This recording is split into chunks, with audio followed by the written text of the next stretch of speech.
Here's a video related to content-aware filling inside Adobe Photoshop. So using the first one, that tool, I'm going to drag down my image to make that building visible because of the text.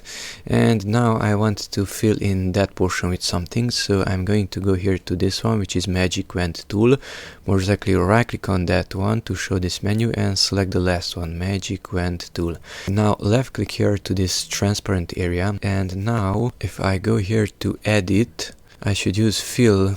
Shift F5 is the hotkey, but it's unavailable, it's grayed out, so I have to do another modification first. On the layers window, if layers is not there, you can open it from window and layers. F7 is the hotkey. On the layers window, make sure you select not the text but the background image itself. Right click on that one and rasterize layer. Now I can use here at edit, fill, this one, shift F5. Content aware must be selected up here, not something else, and just click OK. Wait a few moments until the program is working, and voila.